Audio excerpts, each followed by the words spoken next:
There we go. Stewart Carswell grew up and went to school in the Forest of Dean and currently lives in Cambridgeshire, where he co-pilots the Fen Speak open mic night. He studied physics at Southampton University and has a PhD from the University of Bristol.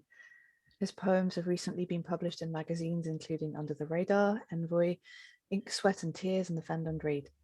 He has a pamphlet, Knots and Branches, from Eyewear Publishing in 2016, and it's absolutely gorgeous, by the way. I definitely recommend getting hold of that.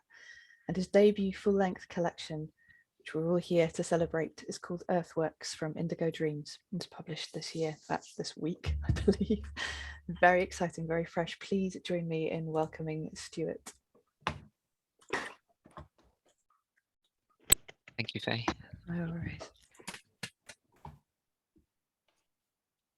Earthworks, Sutton Hoo. What brought you here? To be raised on the shoulders of men? To be the cargo of flesh and riches delivered to the earth beneath the heap of soil? And what brought you here? To ride in a curve up the coombe? To be transformed in the barrows of the burial ground? To sail the long night to bone and rust and rot? And what brought you here? To dig and expose a nation's identity, to yield to the face exhumed, to be a tourist in summer beside the roped-off grass. And what brought you here? To return in twilight, when no one can tell where your dreams may lead you. The land is an open book, and the king lies beneath every line of England. So thanks, everyone. The book I'm reading from tonight is called Earthworks, which is available now from Indigo Dreams. That poem was the opening poem from the book, and it was about Sutton Hoo. And this next poem is also sort of following on from that, is about an artifact that was discovered at Sutton Hoo. And it's a shoulder clasp, and on it there's a pattern of two wild boar sort of overlapping with each other, and the outline of them is sort of done in gold leaf. Eye to eye. Start from what you know. An eye, a gemstone in a socket. This insight and the tangled swirl resolves into a skillful geometry. A gilded arch, a hunched outline of a staunch boar guarding a forest trail and backlit with dawnlight. A glowing rim around the dark maze of bristles, mud daubed upon the snout and its ears erect, alert to the sounds that shudder the forest. A domain, far from transparent museum cabinets, beyond the reach and leer of kings. The next poem I'm going to do begins with an epigraph from a newspaper cutting, which is detailing the discovery of prehistoric animal bones in a cave system of the banks of the River Wye near Simanjat. For those people who know the area, it's King Arthur's cave, if you know it. Extinction on the tenant farmer's holding. The tenant of the property, a Scotch farmer, said he had for some time been manuring his fields with the bones of extinct animals which ages ago ranged over his holding. The Western Mail, 7th of March, 1874. The cave housed a treasure trove of bones, relics of creatures extinct for millennia, for protein roasted for nutrition and flavor. My tenant farmer had them crushed up and ground down to spread across his rented fields, fertilize the soil, raise crops from bone. In the half-light, in the blinking dark, I have a vision. We are all tenants to earth. And with my complicity, in the relentless way he administers and disregards the outcome of extinction, solely to prolong our own survival, I fear how my own bones may be exhumed and powdered and manured across fields if humanity itself collapses into extinction. The Forest of Dean has, or it did have a lot of coal mines, and to serve those mines, there are a network of railways built throughout the forest. When the mines started to close down, the railways closed with them. And a lot of the old track beds have been converted into cycle paths these days. They're sort of gravelled over, but some of them haven't. So if you know some of the good bits to go to, you can find bits of old railway lines and sleepers sort of hidden out in the woods. Sleepers.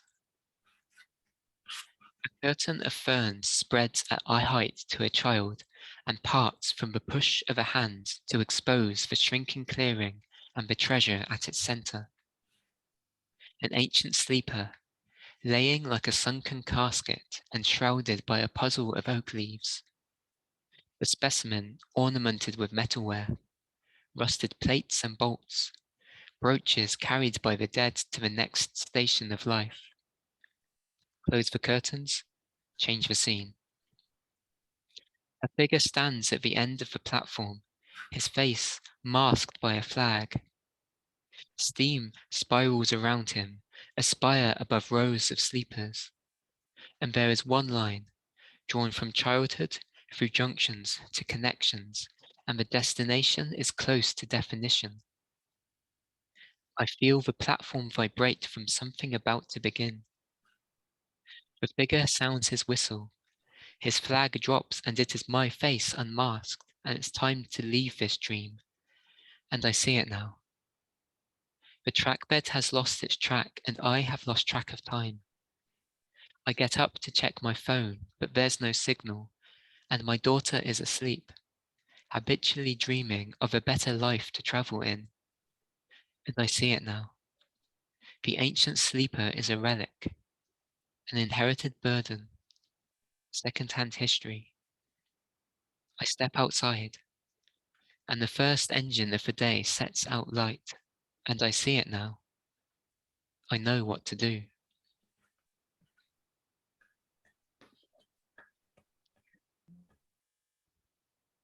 This next one is quite an old one, but I wrote it because it was topical at the time, and it somehow it still seems to be topical. So I'm going to read it again tonight. Fences. Winter brings hunger and cold flocks across fences, and in this garden they are lucky to have small berries to pluck. But they will be uprooted, forced to cross the next fence, go and find another patch to settle on while we huddle and we feast by our fireside. We rise only to burn another log. Mm. Mm. This next one is, I think, the last poem that I wrote to include in the book for reasons that might become obvious in a minute. It's set at Lancourt, which is in the Wye Valley, and there's a ruined church there on the banks of the Wye. And close to it, there's a really large meander in the river where it sort of sweeps below the limestone cliffs of the Wye. Sanctuary, Lancourt. 1. 13th century. A peninsula, posturing as an island downstream and on the opposite bank from God's eyes in Tintern. Accessed only via the landward hillside, protected by screens of woodland, Windcliff overlooking like a fortress. And at the locus of the scene stands the infirmary, or perhaps history has shielded here a leper colony. Who can tell? Who is close enough? The garden embedded with remedies. Seclusion, isolation. 2. 2020. Isolation, seclusion. Here at the border, where the saline river arcs and farmland runs out into woodland, Windcliff rises opposite like viewpoint or lookout, its ramparts topped with roadblocks and lockdowns. Beside the ruined church on the English bank of the Wye, I wash my hands in the river for 20 seconds and kneel and offer the only question that matters from this position. What will it take to hold you and to touch again across borders?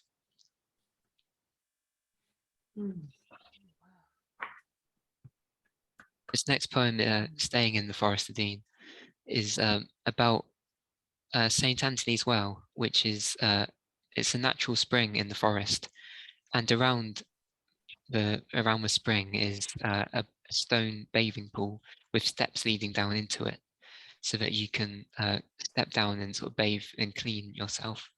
It's thought that the water there has healing properties, and people have been sort of going there for centuries to sort of cure themselves.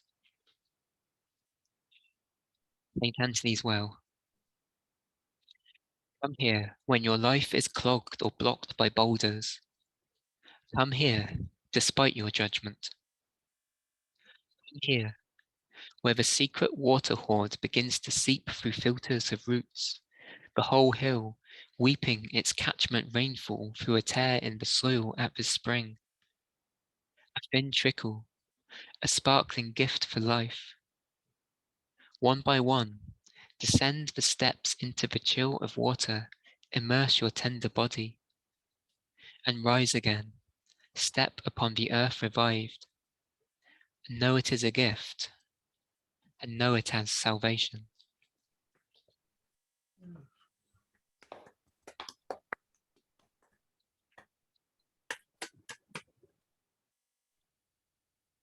Forest of Dean has a lot of oak trees in there, and it's also a working forest. And one of the uses, if that's the right word, of the oak was for shipbuilding, particularly during the Napoleonic Wars in sort of early 19th century. And a lot of the oaks in the forest today were planted around that time on the orders of the Royal Navy to sort of replenish the country's supply of oak. And then, trees take a long time to grow. So while they were growing, there was a change in shipbuilding and manufacturing materials, and the oak was no longer needed. So it's there, and it's not being cut down. This poem is called Mast, and the title is a reference to something that trees do.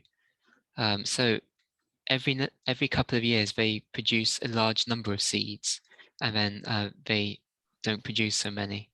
And then the reason for that is they've got a higher chance of survival if they sort of produce a lot in one go.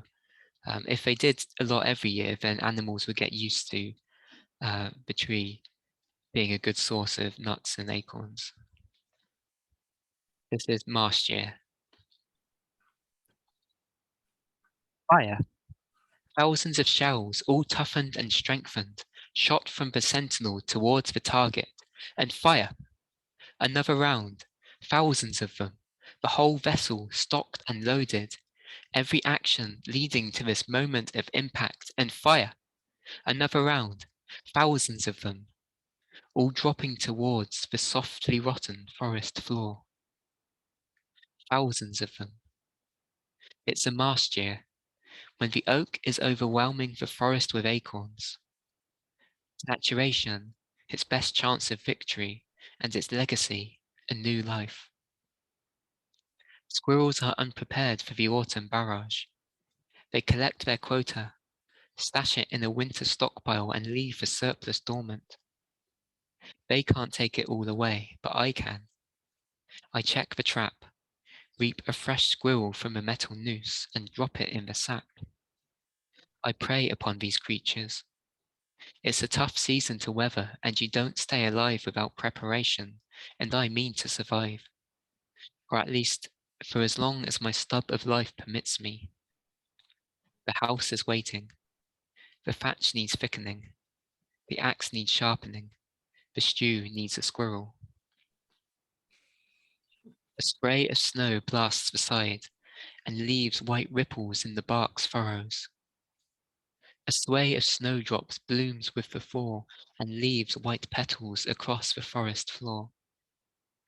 An acorn cracks its shell and shoots through to light, rising through a chorus of song thrush and wood warbler to reach the heights of the canopy collage. Each year it unfurls fresh sails above the undercurrent of bluebells. Each year It grew another ring, anchored another root. When your country knocks, you don't say no. Saplings turn to veterans, and beyond these shores there's opportunity for war if you search far enough. And this one encloses the land behind lines of fresh fencing, and now is prime for felling. The trunk supports the crown. The enclosure has grown, and when our country comes knocking, we'll play our part.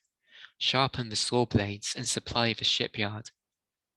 Hear the soaring, hear the falling, hear the procession away from the stump.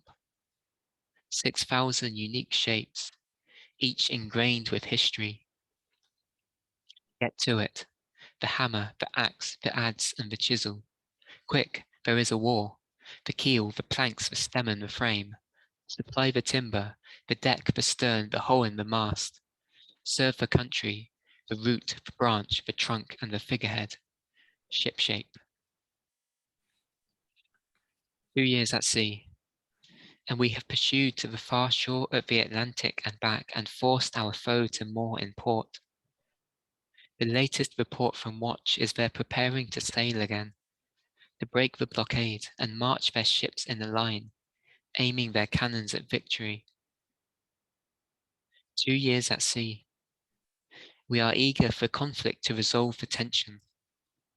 The time draws near when we must engage and deliver the glory we promised. I don't know if we'll return. I pray we do, but nothing is certain or fixed anymore. Give my love to the children. I did this for them, for their future. God, I hope we're right. 2 years at sea, and I have forgotten how sweetly your voice sings. Tomorrow may be my last day, but it is too late to change course and turn around.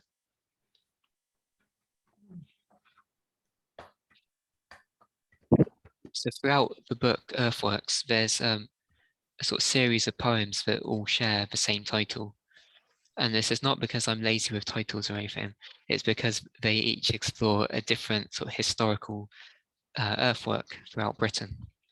So we started with one about Sutton Hoo, and this next one is about the West Kennett Long Barrow, which is in Wiltshire near Avebury, and it's a sort of Stone Age burial chamber. It's like a large, long mound in the middle of a field. Earthworks, West Kennett. I migrate back to this farmland, burdened for summer with corn, where the mound distorts the harvest, and the great stones form the facade of a house that swallows the dead and has for centuries. On a ledge inside the entrance, a line of faces stares down at me, their flesh behind glossy feathers, and guarding its nest is the swallow, inverting the tomb into a cradle, raising 5 lives from this chamber.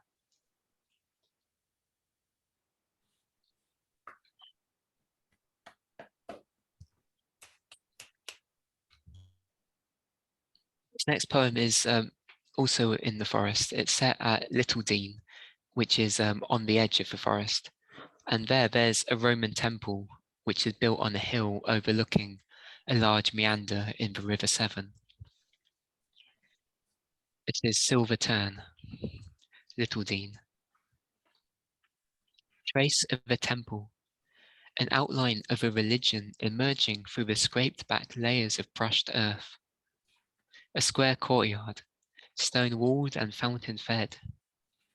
An alcove for a nymph. In the latest trench, dark soil gives way to buried metal glinting at the edge of the forest. A silver torque, 1,000 years untouched, an almost loop, like a thumb and a finger of a god holding on around your wrist. Here it is, the twisting silver River Severn, flat on the dark vale plain below the hilltop temple. That same torque, magnified across open ground, roared when the current surging strong, or a delicate line at low tide. If I wear this meander around my home, I know my home is safe and guarded on the land under the eye of a spirit, shielded by the arc of water, at turns gold and silver, at turns of earth and tide.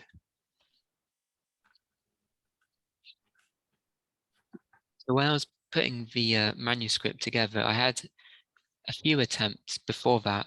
It took quite a while to come together. So I had a few other manuscripts which I felt were not fully finished. And one of them, I gave the title to it was Silver, because silver sort of appeared quite often. And there's a few poems in Earthworks which reference silver. So you had that last one and this next one as well. Fine. We're standing outside the church door in the clearing, me under a veil like a ghost, you in your uniform, days before you vanished into camouflage. Months now since I last heard news. I pine for you. The conifer towers surround the village and I grow darker in their shade. I'd die to be closer to you. I see 3 soldiers at night armed with saws, felling the pine to make a path to the clearing. After nights of cutting, I see you, walking the wide avenue home under moonlight. Your body is silver, the prize for not winning. We'll do just 2 more poems tonight, a few. The next one is another Earthworks poem. This one is about Offa's Dyke, which is the great earthwork barrier running along the length of the sort of English-Welsh border. Earthworks, Offa's Dyke. Requisition soil. Scoop it from a ditch, raise it and turn the earth against your enemies. A narrow rampart to mark the frontier of tolerance. Divide land by language. Make a border out of nothing. Forget the origin, forget the cause, and let borders be overrun by bluebells. Let ramparts degrade. Let the yew tree entrench its 1,000-year-old ambition beneath the needless ditch and dike. Let the man walk the earth and know that this is the last earth. And the final poem I'm going to do is, it's kind of like an Earthworks poem, but instead of you making an impression on the earth, it's more the opposite way around. Field of dew. I never polish my shoes. The scuffed fronts are worn and show the dirt of all places I've been to. And I know you would always follow. This morning, I rose quietly as a sunrise, walked a field of dew to pretend wet shoes could be clean. I return to you. I begin again. Thank you, everyone. That's the end of my set. If we could all unmute to let Stuart know how amazing that was, please.